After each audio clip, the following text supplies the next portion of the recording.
Boxing Day 1536, and in the village of Beverly, Oxfordshire, noblemen and peasants have gathered for the annual snail race.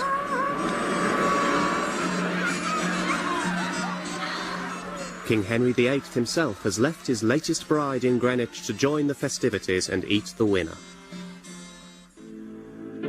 By Victorian times, exploitation has turned into silent persecution. In Bedley society, no one talks of snails, though everyone has them.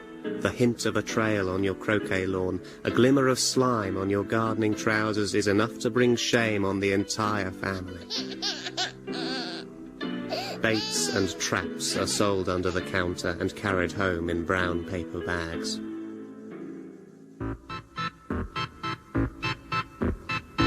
Today, the execution of snails can be carried out without fear or prejudice. Monthly clinics offer advice, the vicar's sermons raise awareness, the villagers of Bedley know that snails are not playthings to be raced, nor an embarrassing disease. They are simply a horticultural pest that must be eliminated. There are 4.5 million snails in Bedley, Oxfordshire. I've only got room for about 500 in my shed. They're safe there. Well, I thought they were. At Home with the Snails, written by Gerard Foster, starring Geoffrey Palmer and Angela Thorne.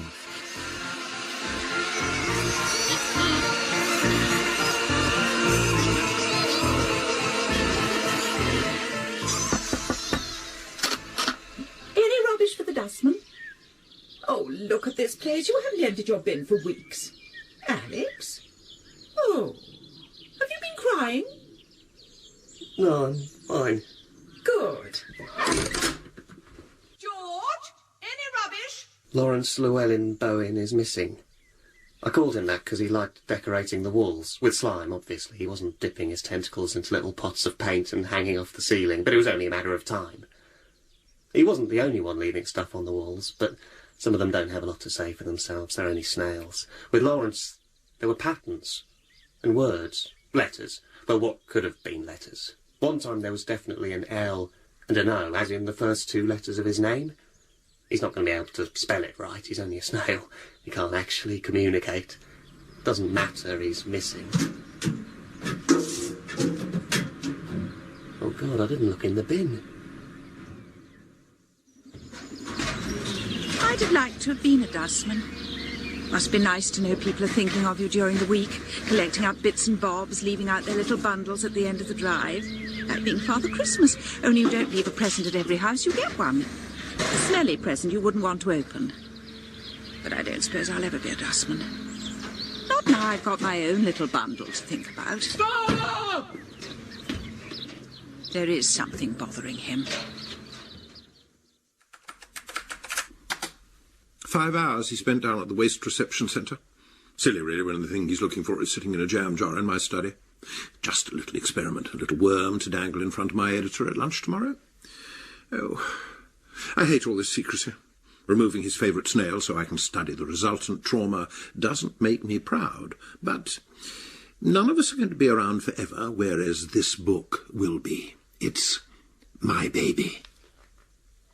And suddenly, in the middle of the high street, there were these two little foreign women busking. I don't hold with busking as a valid profession, but the sound of these panpipes really took me back to when I was travelling.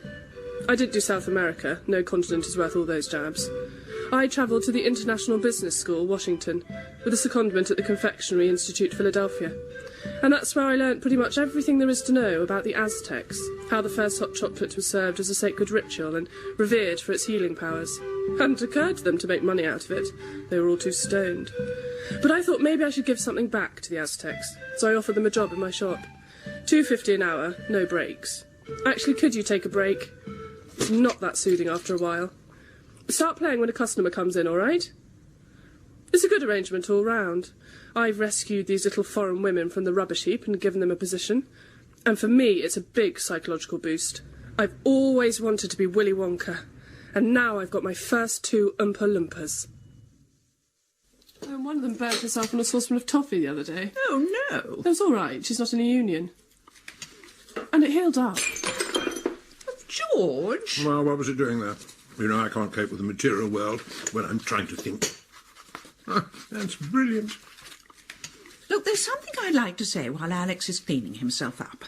Oh, pass the wine, will you? Oh, no, on second thoughts, better not. I can pass things without spilling them. It's only when I get a flash of... Oh, yes. I'll get a cloth. What a waste. No, of course I won't be drinking. Oh, I see. Oh, well done. I was wondering when you'd try and lose a bit of weight. Actually, I might be putting on weight over the next few months. Oh, God, you're not depressed, are you? No, George, I'm blooming. No, you look run down. That smell isn't pudding, is it? Oh, no, it's the boy. No sign of Lawrence, then? No. Oh, Mum, have you been crying? I'm worried about her weight. Don't bring it up. What's this? It's custard. Custard for salad. What? Yes, I had this wild craving. Don't know what it could be. Cravings, feeling sick, eating more than usual. Come on. Oh, you've got worms. This is mad, I know, but I think someone's got Lawrence. There's no logic to it. Why would anyone kidnap a snail from a shed? But then why would anyone live in a shed with 500 snails? That doesn't make sense, but I do it. In a world where someone can live in a shed with a load of snails, it seems perfectly plausible that someone else would get jealous or want something from me. It's the not knowing, that's what hurts. I don't know who's got him, what they want with him, whether he'll be home for Christmas. I know someone's got him, because if someone hasn't got him, the alternative is he left of his own accord. And that's ridiculous. He was happy, he was free, he was walled in, but he liked the walls. The walls were his canvas. He wouldn't just go, not without leaving a note. I should get out more, shouldn't I? Sorry. I thought it was going to be better than that. Well, maybe we should talk. Yes. Night. You do still love me, don't you? Of course I do. What have we been doing for the last 30 seconds? Oh, we never talk. Where's my book? You know, I kept seeing worms as well. That didn't help. I don't have worms. I know. It's the book. It's this endless creation.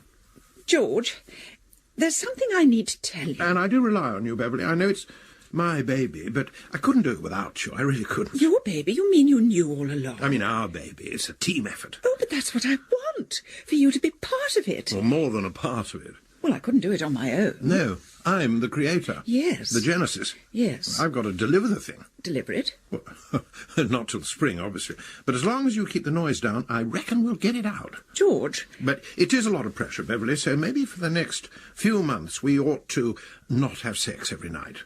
Oh, well, that's thoughtful of you. I mean, the day it comes out, I can promise you the biggest rogering you've ever had in your life. Oh, well, if it means you'll be there for the birth this time, I suppose I could manage a quick one. What do you mean, birth? I said I should get out more, and here I am, at the waste reception centre. There's people who come here every day. I know, because I've seen them here every day. They're professional scavengers. They're looking for old TVs or half a toaster. I mean, that is so sad. Lawrence! Laurie! Oh, I can't get it out of my head that he's in here somewhere. This brilliant snail thrown onto the rubbish heap. Like me. A spark of life somewhere in this mountain of human detritus. That's quite profound, isn't it? Oh, and that's last week's fish dish. Oh, I'm never coming here again. He's run off or he's been kidnapped. He's been kidnapped.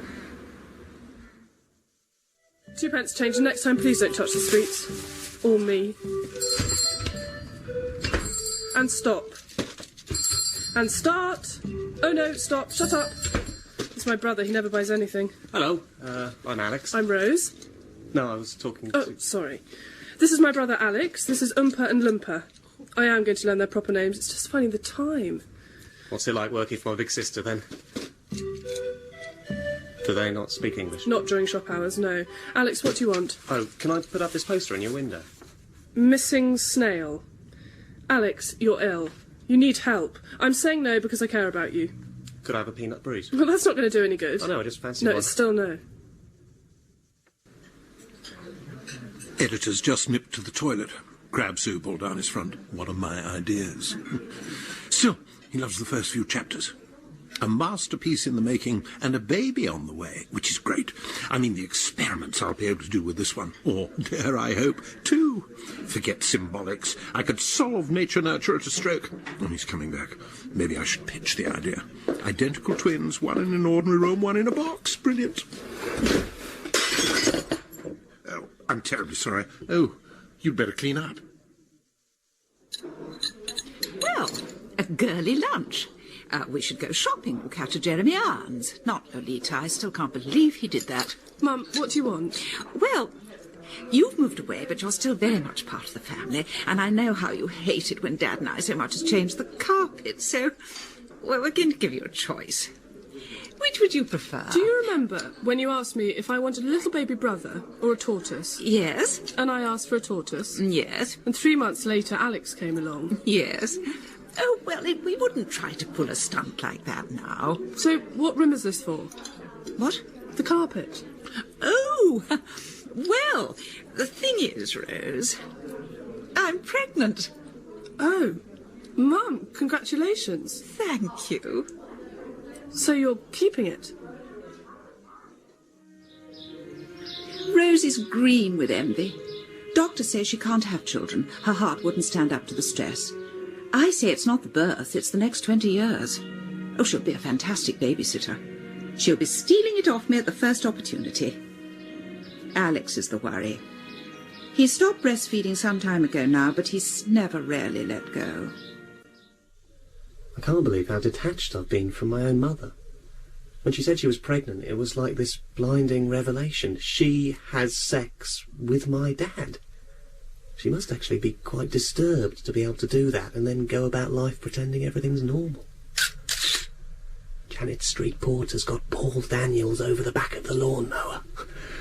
Suddenly not missing Lawrence anymore. I mean, my dad treats her worse than he treats snails. Well, he doesn't lay traps for her or poison her. Maybe he does. Maybe that's how he gets her to sleep with him. But he has no idea what it's like to be a woman, whereas I have a natural affinity with females. I think that's why it took me so long to lose my virginity. Sometimes I think my mum would be better off without my dad. This is shocking. This really hurts. He's not missing Lawrence. What's the point of me kidnapping the thing and feeding and watering it if any old Janet Street Porter would do? Alex! He may not come in for dinner. I told him. I wish you'd told me. I'd have gone into college if I'd known it was meatballs. About the baby. Oh, that, yes. I'll be happy to look after it, by the way, if you want to go back to whatever it is you do. Oh, thank you. Could you put the plates round? No. Right. Ah, the boy. Oh, the meatballs. Cool. Alex, why have you got a cushion up your jumper? Oh, it's an empathy belt. I'm expressing my empathy with Mum. Oh, thank you. I don't think I've heard anything so grotesque in all my life. You're expressing empathy with your mother. Please, George. No, take them away. I'll have some more. Alex, any sign of Lawrence? Lawrence who? Lawrence Llewellyn... Well, Lawrence, the snail I've got. The snail that went missing. Oh, I've stopped looking. This is delicious, Mum. I'm sure he's happy wherever he is. I'm sure he bloody isn't. Alex... I think you should start being a bit nicer to Mum. Oh, really? I think what Mum does is amazing. Cooking, creating new life, cleaning, without any help from you. I did have an input in the New Life department. Yeah, don't remind me. Or me. What is this? Not George Day? So, Mum does a bit round the house. What have you done to help in the last 20-odd years? That's different. How? Well, most of that time I was a child, and now I'm busy with my snails. Pathetic. Let's all just consider our own lives for a bit, shall we? And not keep poking our noses into other people's. Yeah, I should get rid of my snails. No, you can't do that. Anyone for treacle on their meatballs? Well, it was nicer than the gravy we usually get. God knows where these cravings are going to end up. God knows where my book's going to end up. I spend 5 chapters explaining this obsession, this snail-infested mania, and all of a sudden the little bastard's feeling better. Well, I want him to feel better, but not yet. So, a spot of pruning, I think. Cut something off, and it grows back stronger. Cut Lawrence Llewellyn Bowen in half, and Alex will realise how wrong he was to turn his back on his little chum. Not strictly ethical to interfere with one's subject like this, but he is family. Come on, little one. Come to Daddy. George, it's your editor on the phone. Coming! Won't be long, little fella. Don't you move a muscle. I've started talking to Oompa Loompa. I realised I still had so much to learn about Aztec culture. The black magic of the cocoa bean, the healing power. There was a recipe for everyone back then, the sick, the old, the impotent, the 53-year-old mother of 2 with an unwanted pregnancy. Chocolate was the national health service of the day, and they didn't charge a fortune in taxes to run the thing. Oompa and Loompa know how to make it, the one that Mum would like. Cocoa, nutmeg, stuff you'd find in your average health shop. I mean, I can't wait to have a little brother or sister. The fact that the inheritance will be divided up 3 ways rather than 2, that's really not a problem. But I must think about it from Mum's point of view. She's too nice to get rid of it herself. Apparently the hallucinations only last a couple of days. These panpipes are really beginning to piss me off. Oh, Alex has written me a poem. George, what are you looking for? Nothing. Can I just feel under... No, I'm not in the mood. Why don't you write me something? Just move your fat end for a second. I'm reading a poem. What are you looking for? I'm not looking for anything. You haven't seen it, have you? Well, how do I know if you won't tell me what it is? All right, you tell me what you've seen, and I'll tell you if anything on your list matches with what I'm looking for. Well, I've seen a chair, I've seen a table lamp, I've seen lemon-scented furniture polish covered in thick chocolate and anchovy sauce. Have you seen a snail? Why would I have seen a snail? I don't know. Go on. Read me the poem. Right. Oh, maternal magician, oh, giver of life, my mother, my succor, my father's wife. Oh, God. Oh, let me climb back into that secret salty cave. Is he doing this to wind me up? What? Textbook Freud. What's it going to be next, the full Oedipus? Oh, no. Yes. Cave rhymes with Dad's grave. Oh, I shall make him a nice thing. Wonder what he'd like. I found Lawrence abandoned outside my shed. Not Lawrence the snail, Lawrence the plastic baby I've named after Lawrence the snail. Mum says it's modelled on those things they give to 14-year-old girls on housing estates, only this one doesn't have its ears pierced. It's made out of one of Rose's old dolls with an alarm clock wired up to an old answer phone in its stomach. Amazing thing, female creativity.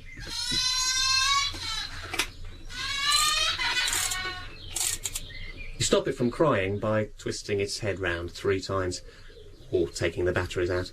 It's good practice for the real baby. Well, it's not, it's ugly and stupid, but my mum made it, like she made me. Seems like everything she makes is ugly and stupid. But it feels good when I carry it around on my back, like a shell. And the real baby's going to be good. Something to focus on, a change of track, which has nothing to do with snails. We're going to call the real baby Lawrence as well. Must get away from snails. For Mum's sake. Oh, yes. You worry about your children, and there's no need. The boy is a snail freak. The baby in the sling, just a shell for him to hide in. The obsession with his mother, an exploration of his hermaphrodite self. The hatred of his father, well, I can make that work. It's all under control. George, Alex has invited me for a weekend break. Just the 2 of us. Right, this has gone far enough. Now, I'll leave you some meals in the freezer. No, this has gone far enough. This Mother-Son Appreciation Society, what's going on? You're jealous. What? Want me all to yourself, don't you? Should have known someone might fill the gap if you carried on neglecting me. I'm not bloody jealous of you, you old trout. Oh, well, then you won't mind when I run away with Alex and the baby. Leave you to get on with your book. No, don't say that. Oh, so I do mean something to you. You mean the world to me, darling. Well, you better hope no one comes along and snaps me up. I can't release them into the wild just like that. Some of them were born in captivity. They've never learned how to forage. So I'm letting them out for a couple of minutes just to see how they cope without me. Oh, I think they're going to be fine. They seem to know what to do. Alex! What? Alex! Leave my wife alone and get those snails back in the box. Well, this isn't a garden. There are no roses here. What are you doing? Come on, back in the box. And you, Janet. No, leave Paul alone for a minute, will you? But you know their names. All safely back in the box. Dad, they're my snails. I can do what I want. You don't own them, Alex. They're living creatures. You'll keep them in the box. No, I'm letting them go. Alex, they're all you have. You throw them away, what have you got left? Mum, the baby? What? That plastic thing? No, the real living baby. That's not yours. It's mine. Well, technically, you inseminated, Mum. You keep your hands off. I'm the one looking after it. You? You're useless with children. What would you know? When have you seen me with a child? Never? Well then, will you keep those snails in the box? I need to get them out of my brain. There's things going on in there you wouldn't believe. Want to talk about it? No. Look, I'm going away with Mum, so I've got to let them go. There's no one to look after them here, is there? I'll do it. You'll look after my snail? Be good practice for the baby. And if it helps you... Blimey. You're really giving it a go, this fatherhood thing. Yeah.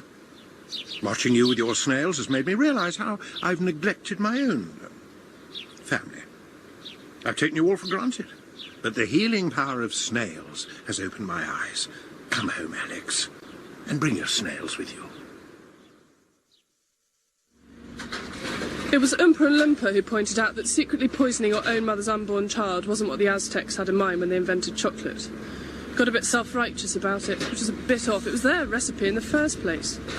I suppose Mum has to learn from her own mistakes, acquire a bit of self-control. So I threw them in the bin, my nutmeg rocks, and their panpipes. So I've come here again. What Dad said made me feel guilty about giving up on Lawrence. But he's not here. And let's face it, he hasn't been kidnapped. He left me, which I can handle as long as there's no one else involved. I'm not going to go chasing after a snail. I did find something here. This box. To the best mum in the world from Rose. Why does she do that and then throw them away? She's more of a snail than I am. We're all snails. We want to be nice to each other, but instead we crawl into our little hard shells. It's funny, I came here looking for a little spark of life in this mound of rubbish. I found it now, and I'm taking it back to my mum. I remember I was halfway through the second layer when I looked out of the French window and I saw a snail sitting on the patio, waving. And I suddenly felt this hunger, this craving inside, and I opened the French window, went out, and I picked up the snail by its shell, put it to my mouth, and I kissed it and put it back down again. And I've never seen a snail move so fast. They can actually get up a fair head of steam when they put their minds to it. And I didn't catch him till he was round the side and halfway up the wall next door. I've called him Mellors because, like Lady Chatterley, I found him in the garden. Beverly, I'm sorry for calling you a trout. Mum, the taxi's here. We're going away, remember? I don't think Mum's going anywhere. Beverly, we're all here. Lunch wasn't the same without you. It was cold. Can't you call the doctor or something? She's not ill. She's pregnant. Oh, God, the cravings. You don't think she's eaten something? Well, she probably had some of the chocolates from Rose. The what? Oh, I rescued them from the rubbish tip. What the hell are you talking about? Well, you were going to give them to her, weren't you? Yeah, and then I changed my mind. Mum, don't eat those chocolates. That's not Radio 3. That's Classic FM. I'm calling the doctor. No, she'll be all right. Just hallucin... Mum, those chocolates, I need to have them back. Stop it. Mum, how many have you eaten? Eat as many as you like. Beverly, we'll change, I promise. Will you shut that thing up? I'm trying to. The head's stuck. Mum, those sweets are poison. Oh, grow up. I can't get the batteries out. Beverly? Mum! Rose! If you don't shut up, I shall make you a very nasty thing. You've made us a nasty thing. Give me that, baby. Good practice for the real baby, eh? Right. Let's all go and have a cup of tea, shall we? Yeah. Beverly? Right hand cupboard above the kettle. Thanks. When I take Mellors in my hand, he's cold and damp, but I feel a warm thrill. He sits there and we talk. Sometimes he goes for a wander, up my arm and along my shoulder and down between my breasts.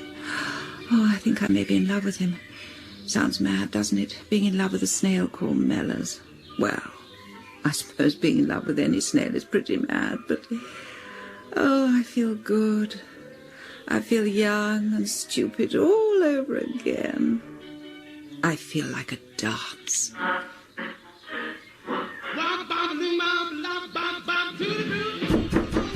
Beverly! Mom! We're coming in! Oh, God. Mum? Lawrence. Mellors? You had Lawrence Llewellyn Bowen. Mellors? What's happening? Why don't we get some clothes on, dear? Where are the chocolates? There are more important things than your stupid chocolates. Could I have my snail back, please, Mum? Mellors? Mum, where are the chocolates? Oh, thank you, Rose. We ate the box. We? Mellors had some. I guess it's how Lawrence Llewellyn Bowen would have wanted to go. Exploding slowly in a pool of green and brown and pink. Artistic. Nothing I could do except stand there and take pictures. It could have been a chocolate allergy. It could have been the trauma of being molested by a naked 53-year-old mother of two. I went to see the doctor. He rummaged round for a while, washed his hands, which I thought was a bit off. And then he said I wasn't pregnant. He said I'd never been pregnant. He said I was changing.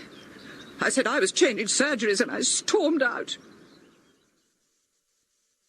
And the lesson is, don't rescue things from rubbish heaps. So I let my Oompa Loompas go. They left me an old Aztec recipe for the heart, but after what they did to my mother, I don't really trust them. I went to visit the conservatory where he spent his last few days. I thought he might have got away for an hour or so and tried to pass on a message to the outside world. I found some letters on the walls, but all they seemed to spell out was nutmeg rocks. Don't know what I was thinking of. He's only a snail. It's strange to think that 24 hours ago I was standing here dancing naked with a snail. Lucky it was close family only. If it ever got out I'd been listening to radio too, I don't think I could hold my head up in church. Oh, there'll be a whole chapter on it. Wonderful that Beverly can make her own contribution to the book. It really is a team effort. Shame she couldn't come up with the twins, but I'm not a selfish man. My wife may not be fertile territory, but my snail boy most certainly is.